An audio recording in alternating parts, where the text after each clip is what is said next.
जय हिंद बच्चों। देखिए आज हम लोग क्या पढ़ने वाले हैं। आज हम लोग ना यूनान में राष्ट्रीयता का उदय देखेंगे। इससे पहले हम लोग पार्ट 2 तक वीडियो देखिए, आपका ये क्या है पार्ट 3 है। और पार्ट 1 आप पार्ट 2 नहीं देखते, क्या करिए आप उसको भी देख लीजिए। उसके बाद इसको भी अच्छे तरह से सभी को नोट कर लीजिए, क्या कि जो भी आपका है ना सिलेबस आपको पूरा खत्म करना पड़ के, ऑनलाइन या ऑफलाइन। अगर आपका ऑफलाइन पढ़ाई नहीं तो क्या यहाँ पर पूरा सिलेबस आपको खत्म किया जाएगा।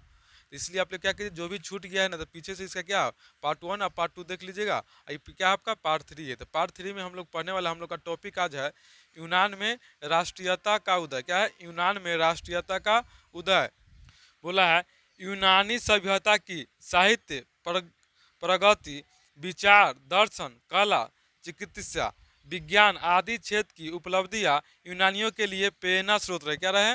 बोला यूनान की राष्ट्रीयता का उदय कैसे हुआ था, तो बोला यूनानी सभ्यता की साहित्य प्रगति, विचार, दर्शन, कला, चिकित्सा, विज्ञान आदि क्षेत्र की उपलब्धियां यूनानियों के लिए क्या रहे? प्रेरणा स्रोत रहे। क्या रहे? प्रेरणा स्रोत। देखिए यूनानी सभ्यता की साहित्य प्रगति, विचार, क्या है? विचार, दर्शन, कला।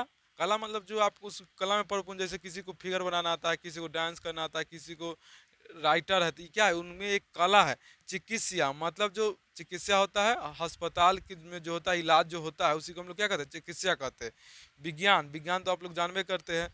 आदि क्षेत्र में उपलब्धियाँ, क्या प्राप्त हुआ था? उपलब्धियाँ यूनानियों के लिए क्या हुआ? प्रेरणा का स्रोत हुआ। क्या होता है? प्रेरणा का स्रोत। कोई भी देश अगर ग्रोथ करेगा, उसका दर्शन, कला, चिकित्सा, विज्ञान आदि क्षेत्र बहुत उपलब्धियां करेगा, तो उस देश क्या हुआ? वह देश अपने आप की क्या हो? उपलब्धियों की सीढ़ी चढ़ेगा। इसलिए क्या होता है उनके लिए क्या था? यह प्रेरणा स्रोत था। यूनानियों के लिए क्या था? प्रेरणा स्रोत था।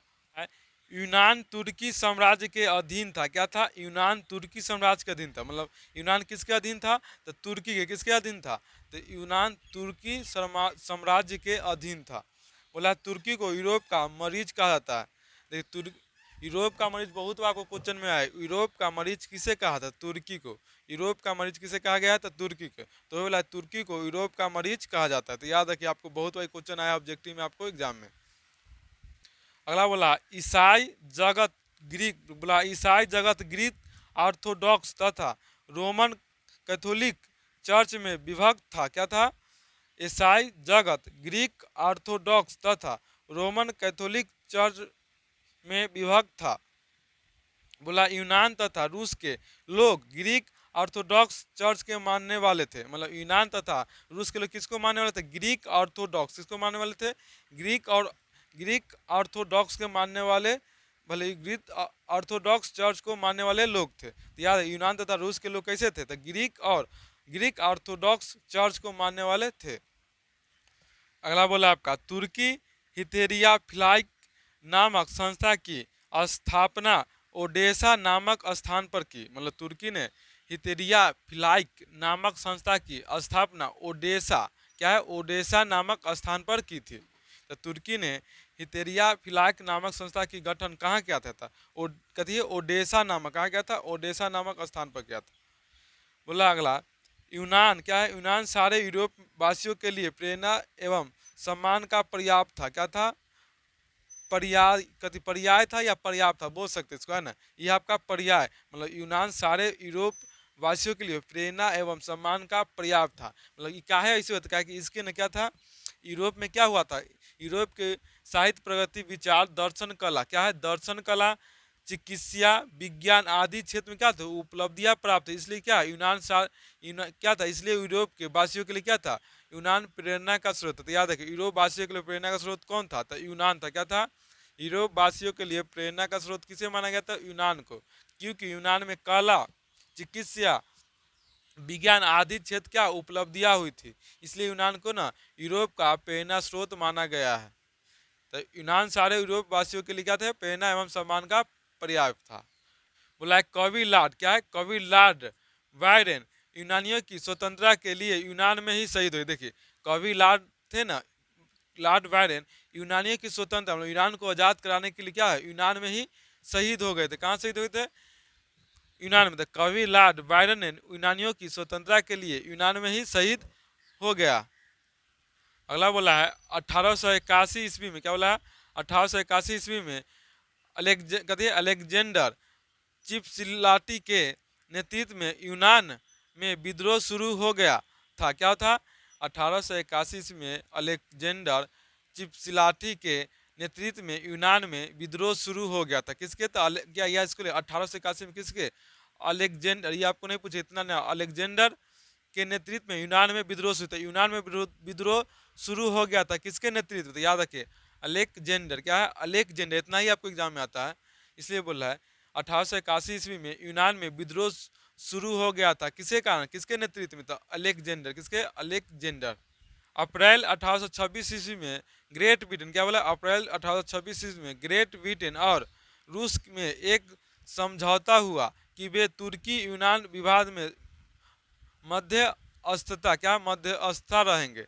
बोला अप्रैल 1826 ईस्वी में ग्रेट ब्रिटेन और रूस में एक समझौता हुआ कि वे तुर्की और यूनान के विवाद में मध्यस्थता रहेंगे। क्या रहे? मध्यस्थता रहेंगे। तो कब? क्या बोला है? ग्रेट ब्रिटेन और रूस के, क्या बोला है? अप्रैल 1826 में ग्रेट ब्रिटेन और रूस में एक समझौता हुआ था कि वे तुर्की और यूनान के विवाद में मध्यस्थता रहेगा। तो तुर्की और यूनान का युद्ध कब हुआ था? 1826 ईस्वी में। ब्रिटेन और रूस के में एक समझौता कब हुआ था? 1826 ईस्वी में। अप्रैल 1826 में ग्रेट ब्रिटेन और रूस में के बीच समझौता, यही तो बात हम बोले थे पहले। बोला 18 अप्रैल, बोले क्या है? अप्रैल 1826 ईस्वी में ग्रेट ब्रिटेन और रूस के बीच समझौता हुआ था। किसके बीच हुआ था? ग्रेट ब्रिटेन और रूस के बीच समझौता हुआ था कब? 1826 ईस्वी में। फ्रांस का राजा चार्ल्स एक्स भी यूनानियों स्वतंत्रता में दिलचस्पी लेने लगा था। मतलब फ्रांस का राजा कौन था? Charles x. कौन था? चार्ल्स एक्स ने भी यूनानियों स्वतंत्रता में दिलचस्पी लेने लगा था। तो याद है यूनान के राजा की कौन है? तो चार्ल्स एक्स। क्या है? सॉरी फ्रान, क्या बोला था ये? अगला क्या है? अगला बोला है फ्रांस का राजा चार्ल्स एक्स भी यूनानियों स्वतंत्रता में दिलचस्पी लेने लगा था। तो फ्रांस का राजा चार्ल्स एक्स ने भी यूनानी स्वतंत्रता में ना दिलचस्पी लेने लगा था। तो याद रखिए फ्रांस के राजा चार्ल्स एक्स ने किस स्वतंत्रता में दिलचस्पी लेने लगा था? तो यूनानी। किसके? यूनानी स्वतंत्रता में दिलचस्पी लेने लगे थे। 1827 ईस्वी में लंदन में एक सम्मेलन हुआ था। कब हुआ था? 1827 ईस्वी में लंदन में एक सम्मेलन, जिसमें ना इंग्लैंड, फ्रांस तथा रूस तीनों ने मिलकर तुर्की के खिलाफ, किसके? तुर्की के खिलाफ तथा यूनान के समर्थन में, तुर्की और यूनान के बीच युद्ध हो रहा था। क्या क्या? इंग्लैंड, फ्रांस तथा रूस किसके साथ आ गया? यूनान के साथ। किसके खिलाफ गया? तुर्की के खिलाफ के समर्थन, यूनान के समर्थक में तुर्की के खिलाफ गया। तो बोला 1827 में लंदन में एक सम्मेलन हुआ जिसमें इंग्लैंड, फ्रांस तथा रूस ने मिलकर तुर्की के खिलाफ तथा यूनान के समर्थन में संयुक्त कार्रवाई करने का निर्णय लिया। इस तरह तीनों देशों की संयुक्त सेना नवारिनो, क्या है? नवारिनो की खाड़ी में तुर्की के खिलाफ एकत्र हुई। तुर्की के समर्थन में सिर्फ मिर्स ही की सेना ही आई।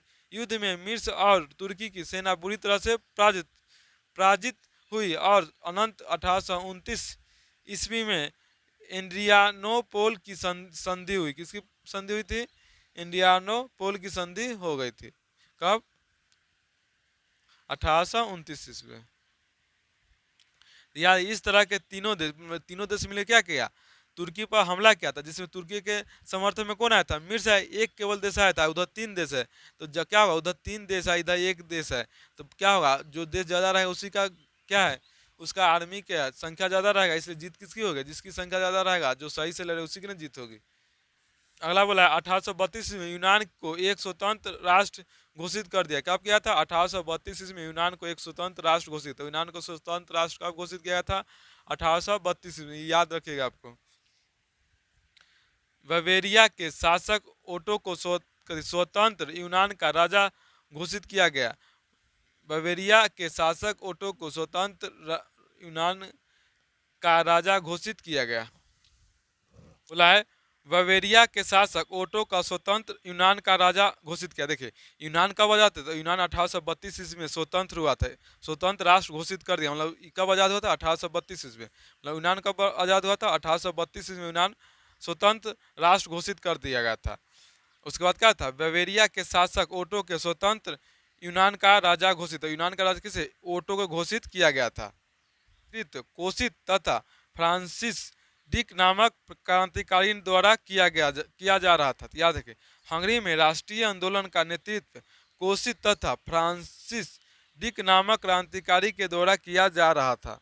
तो याद रखिए कि जब हंगरी में ना राष्ट्रीय आंदोलन का नेतृत्व कौन किया था, तो कोसित तथा फ्रांसीसी डिक नामक क्रांतिकारी द्वारा किया गया था। बोला है हंगरी की राजधानी बूडापेस्ट है। क्या है, याद रखिए हंगरी की राजधानी क्या है, बूढ़ा, बहुत बार आपको एग्जाम में आया था। हंगरी की राजधानी क्या है आपका, बूडापेस्ट है। भूखा, हंगरी की राजधानी बूडापेस्ट। हंगरी से भूखा होता है और बूढ़ा से क्या होता है, बूढ़ापेस्ट हो जाएगा। तो हंगरी की राजधानी क्या है, बूडापेस्ट। क्या है, बूडापेस्ट। तो चलिए आज हम लोग क्या करते हैं, आज का क्लास यहीं तक रहने देते हैं। वीडियो अच्छा तो लाइक शेयर और सब्सक्राइब जरूर कीजिएगा और इसे अच्छी तरह से उतार करके नोट कर लीजिएगा और उसके बाद रिवीजन बुक कर करके इसके बाद इसको रिवीजन कर लीजिएगा। तो चलिए आज का क्लास यहीं तक रहने देते हैं।